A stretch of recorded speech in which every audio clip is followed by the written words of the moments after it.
আসসালামু আলাইকুম। Launch travel ভিডিওতে আপনাকে স্বাগত। নতুন আর একটি ভিডিও নিয়ে আপনাদের মাঝে হাজির হলাম। ভিডিওতে যে নৌযানটিকে দেখতে পাচ্ছেন সেই নৌযানটি হচ্ছে এমভি মানিক এক। এই নৌযানটি তুষখালী রুটে চলাচল করত। তারপর প্রায় দীর্ঘ 2 বছর ধরে তুষখালী রুটটি প্রায় বন্ধ আছে। গত বছর ঈদ স্পেশাল ট্রিপে চলাচল করেছিল, তারপর থেকে সার্ভিসের বাইরে বন্ধ ছিল এই রুটটি। তারপর এই মানিক এক নৌযানটি শৌলামুলাদি রুটে চলাচল করেছিল।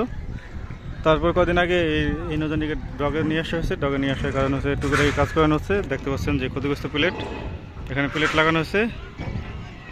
তার পাশাপাশি রং করা হয়েছে, দেখতে পাচ্ছেন সামনের অংশে এমভি মানিক এক নৌযানটিতে। অনেকে বলছে যে শোনা যাচ্ছে যে এই নৌযানটি শৌলামুলাদি অথবা বোরহানুদ্দিন রুটে চলাচল করবে। সো দেখা যাক কোন রুটে আসে। সামনের ঈদে, কোরবানি ঈদে এই নৌযানটি যুক্ত হবে যে কোনো একটি রুটে, বা অন্য রুটে যুক্ত হতে পারে, কিন্তু শিওর জানি না। শিওর জানলে অবশ্যই জানিয়ে দেবো আপনাদের। দেখতে পাচ্ছেন যে ফেন্টারের কাজ করানো হচ্ছে। ক্ষতিগ্রস্ত ফেন্টার যেগুলো চেন কাপড়ের সাহায্যে ফেন্টারের কাজ করানো হচ্ছে। সম্ভবত প্লেট লাগানো হবে। হ্যাঁ, প্লেট লাগানো হবে। প্লেট উড়ানো হচ্ছে চেন কাপড়ের সাহায্যে।